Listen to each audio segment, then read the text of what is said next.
गत बरस अगस्त रे ये ग्रांड लॉन्च होता 22 अगस्त रे आउ 385 जन पिलामानू को आम सिलेक्ट करूँ से आज 195 जन ग्रेजुएट कले सक्सेसफुली जो मैंने भल कर पाठ पढ़ले दिस वाज अ 5 मासर प्रोग्राम थिला online as well as physical आउ भितर 195 जन भितर प्राय 60 जन ऑलरेडी चाकरी पाई सारे यही फिनटेक क्षेत्र में जो कंपनीज माने आज आसी से माने चाकरी दे सारे 13 जन इंटरनेशनल एक्सपोजर पाई सिलेक्ट होती 7 जन जेबे जापान यही मसरे आउ 6 जन जेबे Singapore for attending the Singapore fintech festival in November. ये प्रोग्राम जो नील पारे कहते आमर 3टा पिलर हो मोस्टली वन इज गोटे है स्किलिंग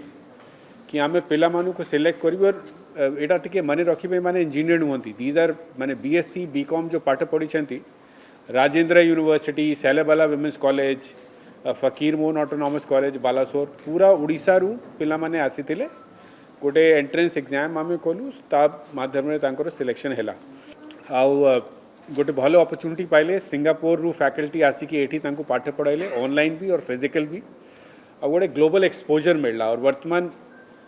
किछि जन जो जेबे बाहर को से माने भी शिखिबे केमिति ग्लोबल फाइनेंशियल इकोसिस्टम कौन अच्छी केमिति से माने से बढ़ी पारे से शिखिबे एंड आई एम श्योर आगे बढ़े। 3टा मेन पिलर आम कहबू गोटे है स्किलिंग जोटा national university of Singapore which is in the top 10 universities in the world जो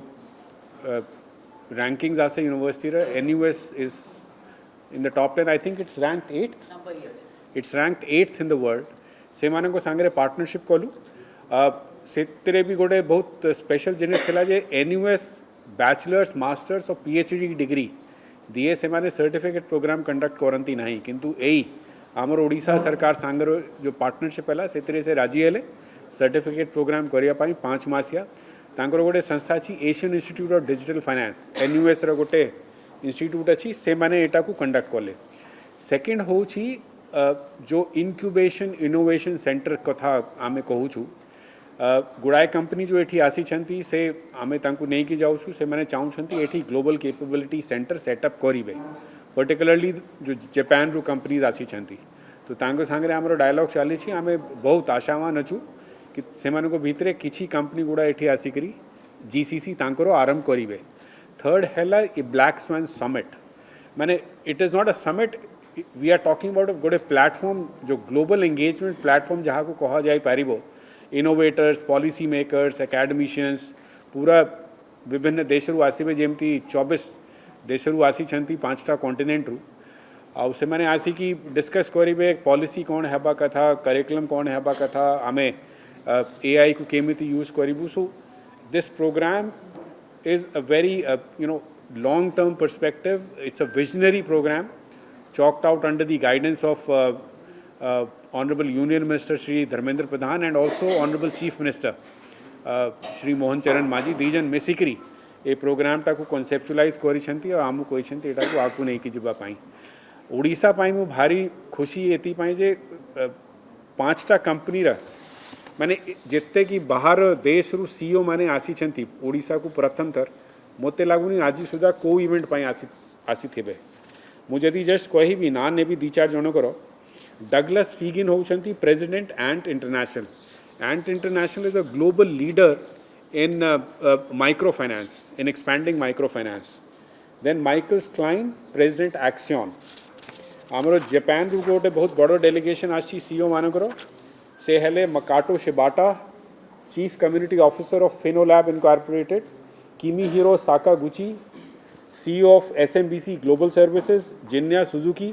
CEO of MUFG Global Service MUFG is Japan's largest financial services group and one of the largest in the world तांकरो CEO जो अछंती जिन्या Suzuki he is here Yanan Wu Chief Executive Officer of Surf and Meta Digital Technology and of course there are others also from Singapore we have Mr. Ravi Menon who was the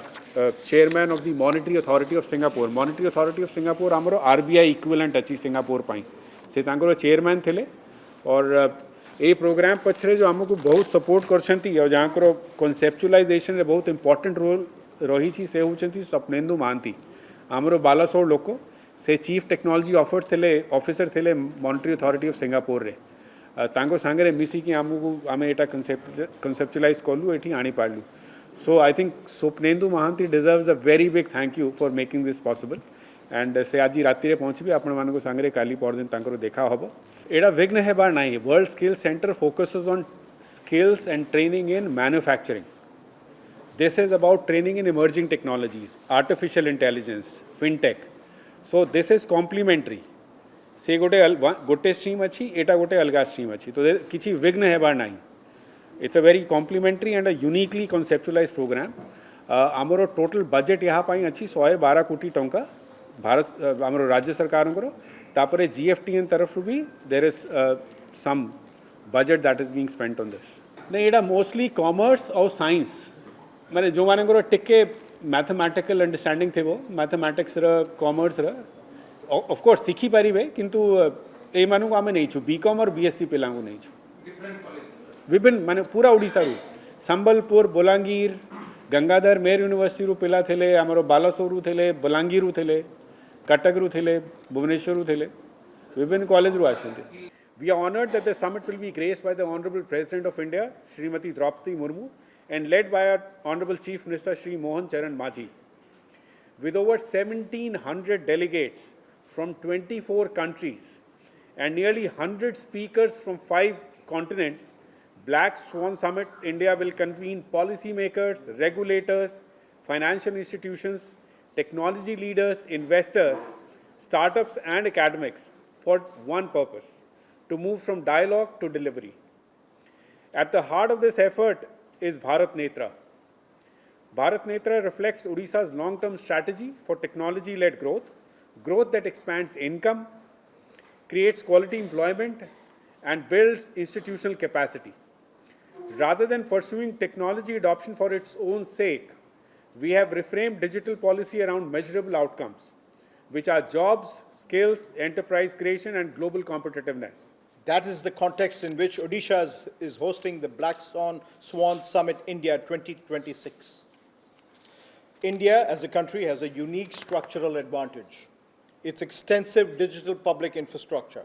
from identity, payments and governance, has created a national platform for enabling economic opportunities that few economies in the world can replicate. But national platforms only deliver outcomes when states translate them into local execution. That is where Odisha's role becomes very significant. Odisha has been very clear that digital economy shaped by emerging technologies like AI is not a peripheral objective. This initiative sits at the center of its Vision 2047 policy. The state's approach is not about adopting technology for its own sake, but about building the institutions, skills, and delivery that allow technology to generate real economic value.